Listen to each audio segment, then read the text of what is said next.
And now it's time for the sponsor perspective portion of our program. Before we get going, a quick clarification. While I'm conducting the interview and these questions are mine, the content of this portion of the event shouldn't be considered editorial. With that, I'd like to welcome Brian Hendricks, Vice President of Policy and Government Relations at NOKIA Americas, or Yoda. By other names. Brian, it's great to see you. So in the spirit of Yoda, tell us what the future looks like a little bit. I think today, I don't know if you heard my conversation with Zoe Baird, President of the Markle Foundation, but, I gave her credit 20 years ago for saying, broadband and the internet is going to come along and transform our lives. How is 5G? Is our connectivity going to potentially, I know it's going to change everything, but, what are some of the big things that you see coming down the pike that would be good to conceptualize for our audience? Well, first, thanks, Steve, for having us again, and congratulations on another great program on an under-discussed issue of great import. I think if you take the look moving backwards, the concept of automation in the workforce isn't particularly new. It dates back to even before, but certainly to the time of the first computers coming online and robots in manufacturing. But it's accelerating. And it's accelerating because we now have intelligent devices. We now have a burgeoning field of artificial intelligence and machine learning, big data science and analytics to drive decision making. And you note 5G. Which unfortunately and fortunately is an accelerant in digitalization of big sectors of the economy. We talked about this, I think, on a prior appearance.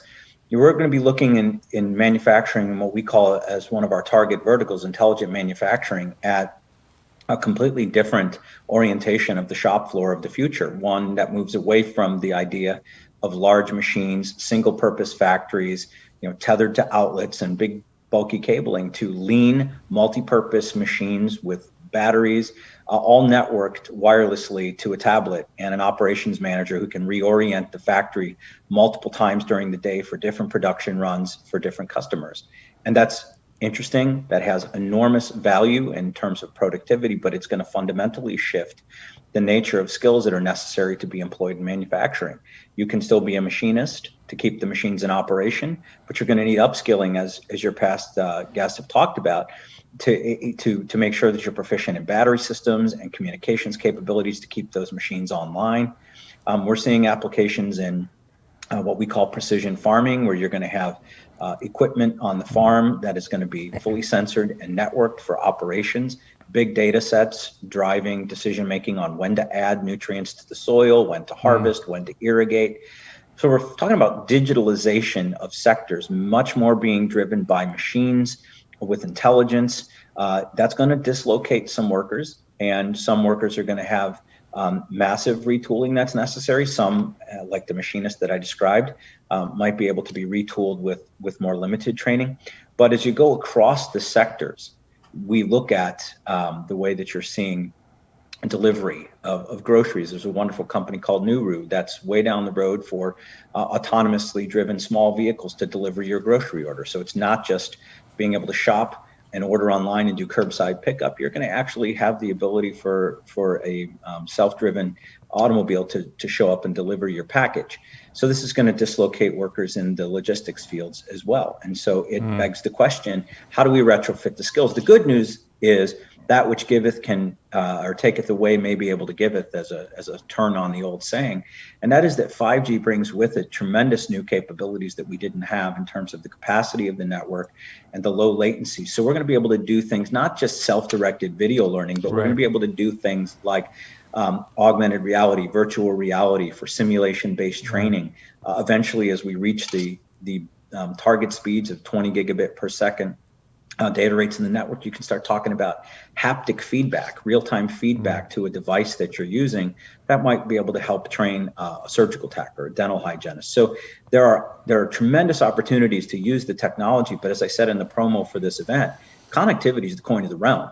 If you're not connected, it's going to be very difficult for you to have access to these new types of educational training, even if, and we can talk about this, even if we change the credentialing, we change the mindset, we change the way that people access education from just universities and trade schools, which can be expensive or geographically inconvenient. Even if we are able to change the education model, if people don't have connectivity, it's going to be extremely difficult for them to upskill. Brian, I told my audience you are the guy who sees the future. It's very clearly the case. I'm getting one more quick question and a quick cosmic question. How do I frame this? My friend Jim McKelvey, who co-founded Square, is going to be joining us at the end of the program today.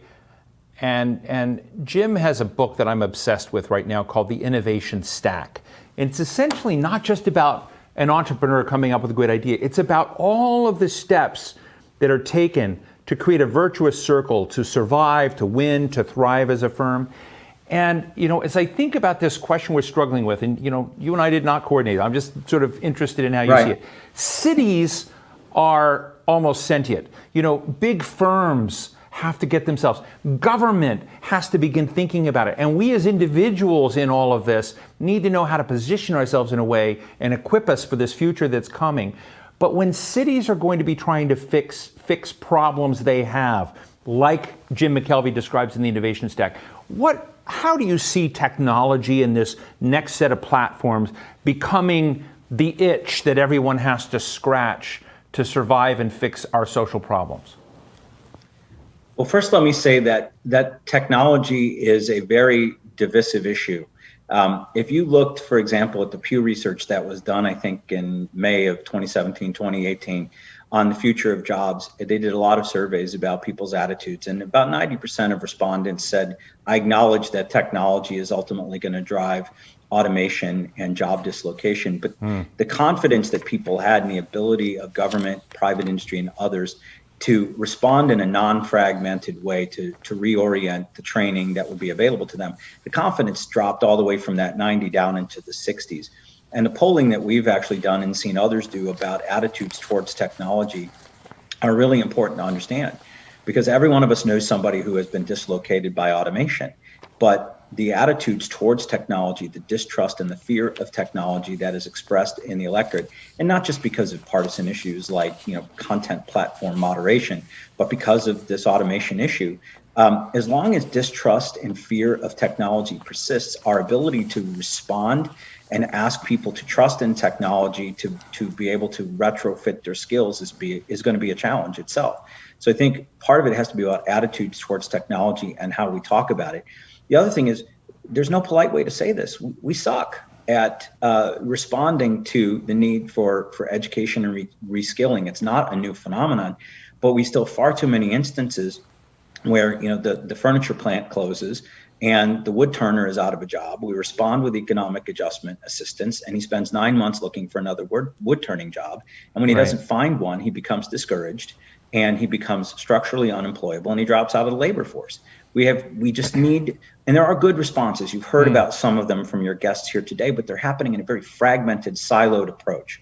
Right. So we have to figure out what's the catalyst to bring those together, to up people's confidence in the ability of technology to help. And then we have to ultimately develop and reorient attitudes towards training and skilling and credentialing, and also employers being willing to accept new types of credentialing and skilling. And then that can be transformative. But that's a lot of things that have to happen on the back end. We've invented the technology. The rest has to be the focus of other programs and activities. Brian, I think we ought to have a podcast. We should have a podcast together. So, Brian Hendricks, Vice President, Policy and Government Relations for NOKIA. Really appreciate you supporting these conversations, but also for having a real conversation with me about what all this means. Thank you so much for today, and as always, thank you for joining us. Oh, thanks again, Steve.